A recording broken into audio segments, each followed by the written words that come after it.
Hello everyone, good morning. আশা করি তোমরা সবাই অনেক ভালো আছো, সুস্থ আছো। আমরাও কিন্তু বেশ ভালো আছি। আমার আরেকটা নতুন ব্লগে তোমাদের সবাইকে ওয়েলকাম জানাইতেছি।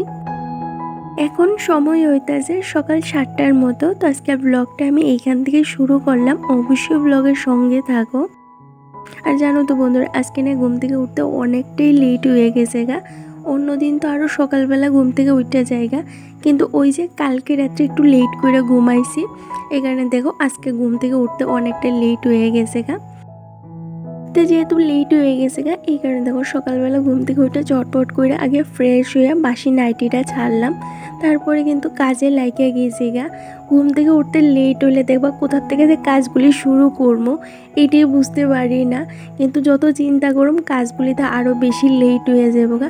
এই কারণে আগে বাসি ঘরটা ঝাড়ু দিয়া দরজার সামনে একটু জল দিয়ে আয়া পড়ছি এই যে রান্নাঘরে। কালকে রাত্রে যে বাসন করে দইয়া রাখছিলাম এইগুলি জায়গা মধ্যে রাইখা দিছি, আর এই যে চারিটা এইটাও একটু দইয়া বেসিনটার উপরে উপুত করে রাইখা দিলাম যাতে জলটা জইরা জায়গা। তারপর যেমন একটু ছাদে এই যে দেখতেছো ছয়ের বিচিগুলি, এইগুলির মধ্যে পোকা ধরছে, তো এগুলি রৌদ্র দেখানো লাগবো। অনেক দিন হয়েছে রৌদ্র দেখায় না, আর বেশ কয়েকদিন হয়েছে বৃষ্টিও আসিল, এখানে আর রৌদ্র দেখাইতে পারতেছিলাম না। তো ভাবলাম আজকে যেহেতু একদম ঝলমলে রৌদ্র উঠছে, এটা একটু রৌদ্র দিয়ে দিই সকাল সকালই। তো একটু ছয়ের বিচি আর কয়েকটা বাদাম আসিল, তো এইটাই রৌদ্র দিয়ে সেরা আয়া পড়ছি এই যে গড়ে। এইবার ঝটপট কইরা সেরা সকালে যে বাসি কাজগুলি আছে এইগুলি সারমু। আর দেখবা বন্ধুরা, সংসারের কাজগুলি যদি আমরা তাড়াতাড়ি করতে চাই সুন্দর করে গুছাইয়া, তাহলে একটু সকাল সকালে ঘুম থেকে উঠলে দেখবা সমস্ত কাজ কিন্তু সময়ের আগেই সুন্দর করে গুছাইয়া সারা যায়। আর যেহেতু একা হাতে কাজগুলি করি, একটু সকাল সকাল করে ঘুমতে না উঠলে না ঠিক সমস্ত কাজগুলি না সময়ের মধ্যে করতে পারি না।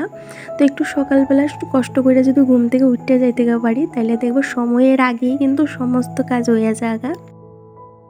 আর যেই দিন দেরি হয়ে যায় ঘুম থেকে উঠতে, ওই দিন তো একদম গড়ি কাটা দইরা সাইরা সমস্ত কাজগুলি করতে লাগে।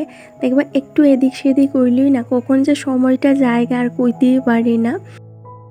তো যাই হোক, কি আর করার।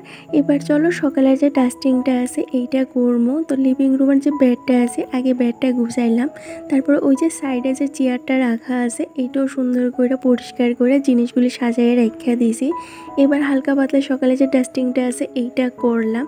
এদিকে আমার হাজব্যান্ডও ঘুম থেকে উঠে গেছে গা, আর এই কাজগুলি করতে করতে না আমারও ভীষণ ক্ষুধা লেগে গেছে গা।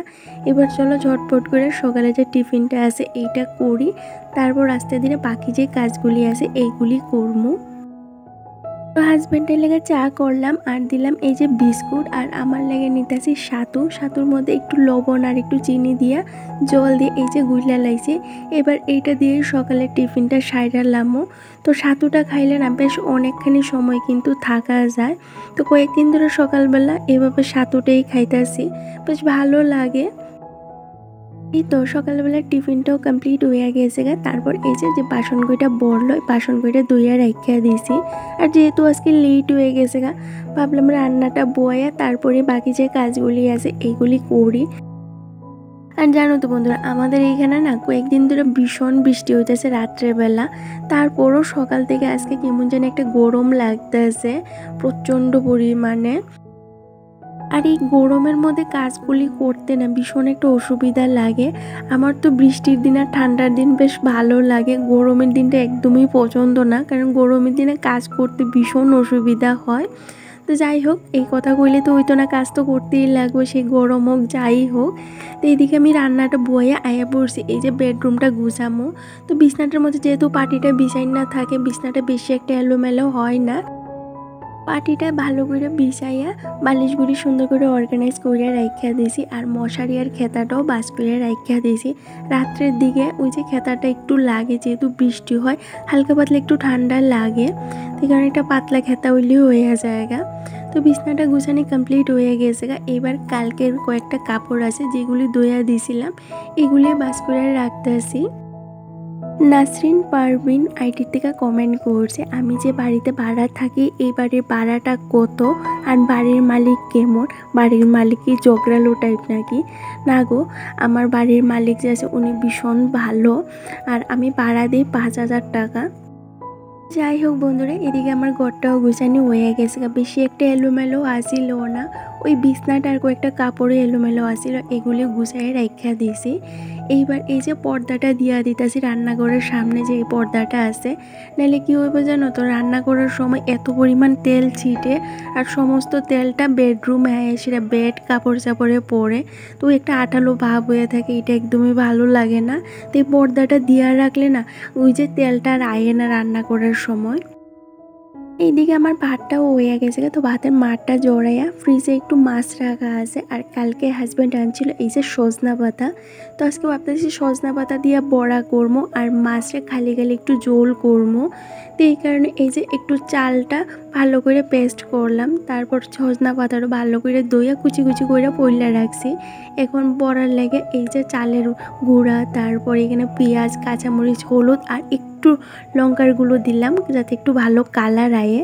তো সমস্তটা একসঙ্গে ভালো করে মাখায় এবার এই যে বড়াটা বোয়াই দিমু। সজনা পাতার না আমার ভীষণ ভালো লাগে, সজনা পাতার বড়া হোক আর সজনা পাতা বাজাই হোক, দুটোটাই আমার অনেক ফেভারিট। তো ভাবতেছি আজকে এই যে সজনা পাতার বড়া আর সজনা পাতা বাজা করবো। আজকে কয়েকটা দিন ধরে ভাবতেছি রান্নাঘরটা পরিষ্কার করবো, কালকেও প্ল্যান করে রাখছিলাম যে আজকে সকাল সকাল ঘুমের থেকে উঠে সকালে রান্না বাড়া ঘরের কাজ সমস্তটা সাইরা তারপর রান্নাঘরটা পরিষ্কার করবো, কিন্তু ওই যে ঘুম থেকে উঠতে লেট হয়ে গেছে এই কারণে তার আজকে রান্নাঘরটা পরিষ্কার করতে পারতাম না। তো এইদিকে রান্নাটা বয়ে সেরে ওই যে নিচের যে শেলফটা আছে এটার মধ্যে আমার যে এক্সট্রা কৌটাগুলি আছে, যেটার মধ্যে চিনি ডাল এক্সট্রা রাখা থাকে, এগুলি এইখানে রাখি। এগুলির মধ্যে না তেল ছিটে ভাব হয়ে রয়েছে আর দুলা জৈমা কেমন যেন একটা কালো কালো ভাব হয়ে রয়েছে। তো এইগুলি ভালো করে মুচ্ছা এই যে স্টিকারটাও লাগাই দিছি শেলফটার মধ্যে। এবার এই কৌটাগুলি আবার সুন্দর করে গুছাইয়ে রাখিয়া দিতেছি, যাতে যেদিন আমি রান্নাঘরটা পরিষ্কার করবো ওই দিন আমার বেশি একটা যাতে পরিশ্রম না হয়। আর একটা দিদিভাই আমারে কমেন্ট করছিল আমার ঘরে যে মানি প্ল্যান্টগুলি রাখা আছে এগুলি আমি কোথা থেকে আনছি। এগুলি না আমি বাড়ির থেকে আওয়ার সময় নিয়ে আইছি। আমরা বাড়ির পাশে একটা জায়গা আছে, খালি জায়গা, এখানে না এমনিতে প্রচুর মানি প্ল্যান্ট হয়ে রয়েছে, ওইখান থেকেই আমি নিয়ে আইছি। তো যাই হোক বন্ধুরা, তোমাদের সাথে গল্প করতে করতে দেখো কৌটাগুলো পরিষ্কার করে আবার অর্গানাইজ করে রাখা দিলাম। এইবার বাকি যে রান্নাটা আছে এইটা করতেছি। তো খালি খালি আজকে মাছের ঝোল করতে আসি। যাই হোক বন্ধুরা, এদিকে আমার রান্না বান্নাটা কমপ্লিট হয়ে গিয়েছে তারপর এই যে রান্না করার পরে যে বাসন কইটা আছে এই বাসন কইটা দইয়া রাখা দিতেছি।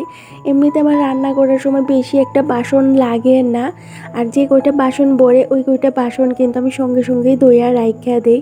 এই কারণে রান্না করার পরে বেশি একটা বাসন আমার থাকে না। এতে যেমন আমার মনে হয় রান্না করার পরে রান্নাঘরটা যেমন আমি ঝটপট করেই পরিষ্কার করতে পারি আর হাতের কাজটাও অনেকটা কইমা জায়গা। রিয়া মণ্ডল দিদিভাই কমেন্ট করছিল আমি কি ব্যাক ক্যামেরা দিয়ে ভিডিও করি নাকি ফ্রন্ট ক্যামেরা দিয়ে ভিডিও করি। আমি ব্যাক ক্যামেরা দিয়ে ভিডিও করি দিদিভাই।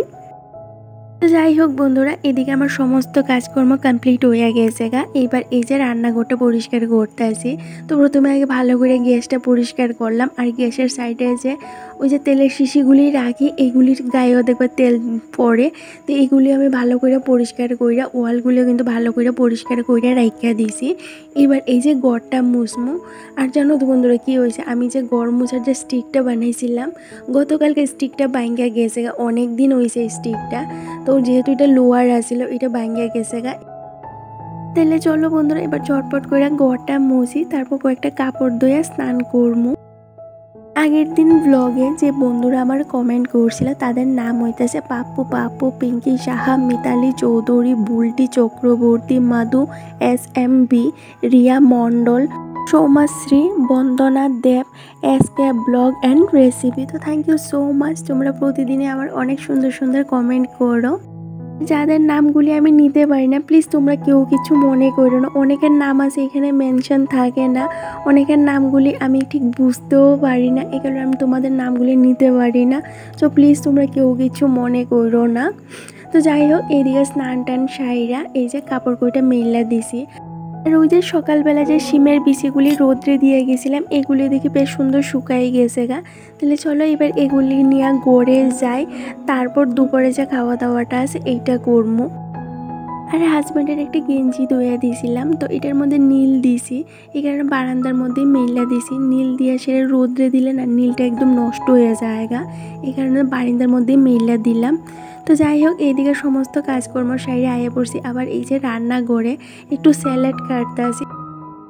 আমরা দুইজন মানুষের ছোট্ট একটা সংসার, তো এই সংসারের সকাল থেকে সন্ধ্যা অবধি আমি যে কাজগুলি করি বা সংসারের যে কাজগুলি আমি কিভাবে সুন্দর করে গুছাইয়া করি, সহজভাবে করি, এইটাই তোমাদের সাথে আমি প্রতিদিন শেয়ার করি।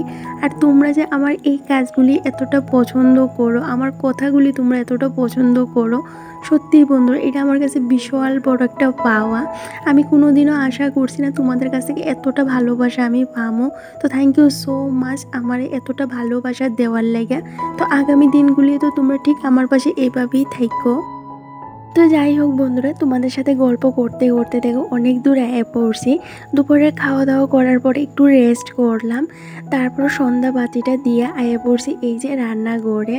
আজকে দুপুরবেলায় গ্রসারিটা আইছে, তো গ্রসারিটা গুছিয়ে রাখতেছি। আর একটা দিদিভাই আমার কমেন্ট করছিল আমার যে ট্রাইপডটা আছে এটা দেখানোর লাইগা, তো তোমাদের সাথে শেয়ার করলাম। আমার যে স্ট্যান্ড আছে এটা না বেশি একটা ভালো পড়ছে না, এই কারণে এইটা আমি এভাবে কাপড় লাগাই ইউজ করতেছি। আর এটার প্রাইস আসছিল ওই 650 টাকা। তো এই স্ট্যান্ডটা আর রিং লাইটটা সহ 650 টাকা আসছিল। তো যাই হোক, এইদিকে দেখো আমার কিন্তু গ্রসারিটা অর্গানাইজ করে রাখা দিছি। এবার কৌটাগুলি জায়গায় রাখি, তারপর একটু বাদ করতে লাগবো। তাহলে আজকে ব্লগটা আমি এখানেই শেষ করতেছি। ভালো লাগলে চ্যানেলটা সাবস্ক্রাইব করে দিও, একটা লাইক একটা কমেন্ট করে জানাইও কেমন লাগছে। আজকের জন্য টাটা।